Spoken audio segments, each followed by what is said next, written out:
खराब ना हो, मजबूर न किया जाए किसी सैनिक को किसी अफसर की मैडम का कच्छे बनियान धोने के लिए या उसके बच्चों को बाजार खिलाने के लिए बच्चों की पोटी तक साफ कराई जाती है। ऐसे ऐसे लोग हैं। और फिर संसद में, देश की इतनी बड़ी संसद में कह रहे हैं कि इस पर खर्च नहीं होता। आपके अधिकारियों की निजी पार्टियों में 20-20, 50-50 जवान रात भर जो वेटरगिरी कर रहे हैं, जो इनके घरों में पड़े हैं, वो सेना पे एक्स्ट्रा बोझ नहीं है। आपके कर्नल के बाद ही नियम के अनुसार इनको सिर्फ एक लागू है, कर्नल एंड अबव को, लेकिन कर्नल से ही 5-5 जवान रखे जाते हैं। जैसे कर्नल से ऊपर ब्रिगेडियर गया, क्योंकि एक तो जवानों को ये गुलामी का सिस्टम और अग्निवीर आ गया। जो पहले बोलना चाहते थे अब तो नहीं बोलेंगे। इस अग्निवीर में ये सेवादारी बढ़ेगी, घूसखोरी भी बढ़ेगी। 4 साल में जो इनके बोलते ना पैर दबाएगा, इनकी मैडमों बच्चों के कच्चे करेगा, वो अग्निवीर फिट 4 होंगे। सिर्फ वो बढ़ती रहेंगे, बाकी फिट 4 आदमी बाहर आ जाएंगे। सेना इतनी कमज़ोर हो जाएगी, जिस दिन युद्ध होगा ना उस दिन पूरे नतीजे सामने आ जाएंगे कि हाँ क्या है। और उस दिन ये देश जो मोदी मोदी कर रहा है ना, उस दिन आपको पता चल जाएगा जब कोई ठोक कर चला जाएगा।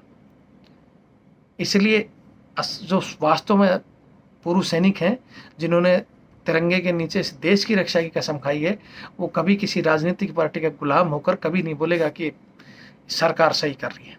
और जो पहले ही सेना में भी सिर्फ चमचागिरी कर रहे थे, रिटायर्ड होकर भी वही लोग बोल रहे हैं कि अग्निवीर अच्छी है, फलाना है, तो उनका तो मैं कह नहीं सकता। एक असली सैनिक जिसने तिरंगे की। जय हिंद, जय भारत, वंदे मातरम। मैं रविंद्र फौजी। आज इस वीडियो के दौरान 2 मेन टॉपिक पर मैं बात करूंगा। एक तो वो जो हमारा सत्याग्रह है, दिल्ली चलो आंदोलन है, उस विषय में। और दूसरा एक मुद्दा जो कि संसद में अभी उठा है, हालांकि बहुत पुराना मुद्दा है, कि हमारे सेना के जो जवान हैं उनसे अधिकारीगण जो अपने घरेलू काम कराते हैं, उस सहायक प्रथा का मुद्दा संसद में उठा है। और संसद में सरकार के एक मंत्री की तरफ से जो जवाब दिया गया है, जो कि बिल्कुल गैर जिम्मेदाराना जवाब है। सरकार इतना घटिया जवाब दे रही है जिसको आकर आप लोग सुनोगे तो देश हमारा शर्मसार होगा। कैसी मूर्खता की बात जो सरकार के मंत्री कह रहे हैं। और रक्षा मंत्री जी अगर इससे सहमत हैं, देश के प्रधानमंत्री जी इससे सहमत हैं, तो मेरी नज़र में ये सबसे घटिया लोग हैं, सबसे घटिया सरकार है अगर इस तरह का जवाब दे रही है। तो मैं उस विषय में भी आज बात करूँगा। सबसे पहले बात मैं करूँगा आज हमारे जिस टॉपिक पर हम इस समय काम कर रहे हैं, एक इम्पोर्टेंट टॉपिक, अग्निपथ योजना के खिलाफ जो हमारा सत्याग्रह है, जो कि जयपुर से चलकर दिल्ली फिनिश होगा।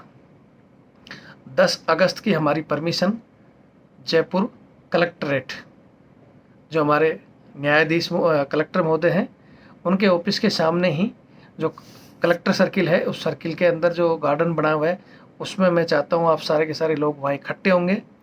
आप 12 बजे से 4 बजे के बीच में वहाँ पहुँचें, क्योंकि जैसे लोग इकट्ठे हो जाएंगे गार्डन में, और उसके बाद में कलेक्टर ऑफिस के सामने 2 से 4 की हमारे को परमिशन दी गई है। 2 से 4 वहाँ हम धरना देंगे और हमारे कलेक्टर महोदय को देश के प्रधानमंत्री के नाम हम ज्ञापन सौंपेंगे कि ये अग्निपथ योजना जो आपकी है इसमें बदलाव करो। और ख़ास पॉइंट उसके वही आर्मी एग्ज़ाम, एयरफोर्स ज्वाइनिंग, उम्र सीमा में छूट ये दी जाए और सभी पुरानी भर्तियां पहले कराएं और फिर इस अग्निपथ पर विचार करें, जो कि सेना को कमज़ोर करने वाली योजना है, जो कि कहीं ना कहीं जवानों का मनोबल तोड़ रही है। और इसी सिलसिले में आगे आपको बताऊंगा कि हमारी जो 10 तारीख को जयपुर से शुरू होगा, आगे हम कहाँ कहाँ कैसे मार्च करेंगे, क्योंकि आज आज मुझे बुलाया गया था जयपुर। हमारे जो कमिश्नर साहब हैं, कमिश्नरेट में मैं उनसे मिलने गया था, और क्या क्या मेरी बातें हुई हैं मैं आपको आगे बताऊंगा। कि उन्होंने बताया कि आप यहाँ की परमिशन तो उन्होंने दे दी है, आगे कैसे होगा, आगे मेरे को कल जितने भी रास्ते में जो अधिकारी पड़ते हैं उनसे परमिशन लेकर आगे की सूचना मैं आपको कल शाम को अपडेट कर दूंगा। लेकिन जयपुर वाली कन्फर्म है, आप लोग जो भी रिजर्वेशन कराकर शांति से आएँ और अपनी बात को अवगत कराएं। दूसरा, जैसे मैंने एक विषय सहायक प्रथा, ये कहीं ना कहीं अगर आप इन दोनों को मिक्स करो ना, तो ये दोनों एक ही पॉइंट है। मैं बहुत दिन से इस पर बोल रहा हूँ, बहुत पहले ही मैंने इस सहायक प्रथा पर भी सुप्रीम कोर्ट में एक केस डाला हुआ है जो अभी पेंडिंग है, क्योंकि ये सरकार चाहती ही नहीं कि अच्छे पॉइंट की कोर्ट में सुनवाई हो या फिर ग्राउंड में लोग उस चीज़ की चर्चा करें। सहायक प्रथा आपको बता देता हूँ कि अंग्रेज़ों की द्वारा चलाई हुई एक ऐसी प्रथा जिसमें वो एक जवान से अफसर अपने घरेलू काम, कुत्ता घुमाना, बूट पॉलिश, अपने बच्चों की और मैडमों की सेवा कराना। लेकिन अंग्रेज़ों के ज़माने में जब ये नियम बना था तो सिर्फ इतना था कि फील्ड के दौरान एक जवान एक अधिकारी का हथियार कैरी करेगा, रेडियो सेट पर बात करेगा और उसको उस समय सहायक या अर्दली बोला जाता था। लेकिन अंग्रेज चले गए, आज इंग्लैंड में भी ये प्रथा नहीं है। इंग्लैंड में अपने यहाँ बंद कर दी है, लेकिन हिंदुस्तान में अभी कुछ काले अंग्रेज हैं जो इस चीज़ को बंद नहीं करना चाहते, और उन काले अंग्रेज़ों की औलाद कुछ तो अफसर हैं और कुछ नेता भी अंग्रेज़ों की भाषा ही बोल रहे हैं, जिन्होंने संसद में, आपको बताऊंगा कि संसद में अभी 2-3 दिन पहले ही बोला है कि सहायक प्रथा सही है। ये सरकार का जवाब है। कैरी के सहायक प्रथा पर कोई एक्स्ट्रा खर्च नहीं होता और वो फील्ड के जवान ही, युद्ध लड़ने वाले लड़ाकू जवान सहायक रहते हैं और उससे कोई दिक्कत नहीं आ रही। ये एक दूसरे की बातों का, क्योंकि नेताओं को भी जवानों को गार्ड के रूप में रखना है, यूज करना है, और इन अधिकारियों को भी यूज रखना है, एक दूसरे की बातों को साध रहे हैं, क्योंकि इनकी जेब अधिकारी बिना कोई नेता नहीं खा सकता और बगैर नेता कोई अधिकारी नहीं खा सकता। तो वही बात है, चोर चोर मौसेरे भाई, अपना पेट भरो, देश को लूटो और जनता को गुमराह करो। जो इन्होंने पॉइंट रखा है, सबसे पहले ये बोलते हैं कि लड़ाकू जवान, एक सैनिक जिसको ट्रेनिंग के बाद से ही सहायक लगा दिया जाता है। 20% सेना की ऐसी नफरी जो कि निजी सहायकों के तौर पर अधिकारियों की मैडम, बच्चे और इनके बंगलों पर काम कर रही है, जिनको फौज की ABCD से मतलब नहीं, ना कोई फौज की वो ट्रेनिंग करते, ना उनको फौज के कोई इक्विपमेंट के बारे में पता नहीं है, वो कभी लड़ाई लड़ने लायक है ही नहीं। एक तरह के जो ये है ना, उससे भी गए गुजरे लोग हैं, वो कुछ नहीं कर सकते। मैं तो उनको सीधा बोलता हूँ कि वो सिविल सर्वेंट क्या, मतलब बिल्कुल नकारा निकम्मा बना दिया। वो लोग लड़ाई के लायक नहीं है, बस फ्री फंड की तनख्वाह ले रहे हैं। या तो फिर उनके, मैं कई बार कह चुका हूँ कि जो ग्रीन वर्दी उनकी उतार कर उनको एक अलग से वर्दी दे दी जाए, ताकि कम से कम बाकी सैनिकों का नाम खराब ना हो। मजबूर न किया जाए किसी सैनिक को किसी अफसर की मैडम का कच्छे बनियान धोने के लिए या उसके बच्चों को बाजार खिलाने के लिए बच्चों की पोटी तक साफ कराई जाती है। ऐसे ऐसे लोग हैं। और फिर संसद में, देश की इतनी बड़ी संसद में कह रहे हैं कि इस पर खर्च नहीं होता। आपके अधिकारियों की निजी पार्टियों में 20-20, 50-50 जवान रात भर जो वेटरगिरी कर रहे हैं, जो इनके घरों में पड़े हैं, वो सेना पे एक्स्ट्रा बोझ नहीं है। आपके कर्नल के बाद ही नियम के अनुसार इनको सिर्फ एक लागू है, कर्नल एंड अबव को, लेकिन कर्नल से ही 5-5 जवान रखे जाते हैं। जैसे कर्नल से ऊपर ब्रिगेडियर गया 10 बंदे रखेगा, ब्रिगेडियर से और ऊपर गए तो 15-20-20, यहाँ की जनरल 100 बंदे अपने घर पर लेकर बैठा है, जिसकी खुद की तनख्वाह नहीं है, खुद की औकात नहीं है। इतना बड़ा आज के दिन में वो गए, पहले जैसे 1-2 ही थे, जो जयपुर के भवानी सिंह जी या हनुमंत सिंह जी, जो 1 रुपया फौज से लेते थे और तनख्वाह तक नहीं लेते थे। आज अगर इतनी बड़ी हैसियत का कोई है तो बोले कि हाँ मैं जितने जवान रखूँगा उनकी पेमेंट दे दूँगा, तब मैं मानूँ कि ये बहुत बड़े देशभक्त हैं। लेकिन ना तो इस मुद्दे पर ये बोलना चाहते, और संसद में सरकार अगर कहती है तो मैं कहता हूँ सबसे घटिया सरकार है जो जवानों के मनोबल तोड़ने वाले निर्णय को कहती है कि अच्छा है। पूरे वर्ल्ड में ये दास गुलामी प्रथा कहीं नहीं है इंडियन आर्मी के अलावा।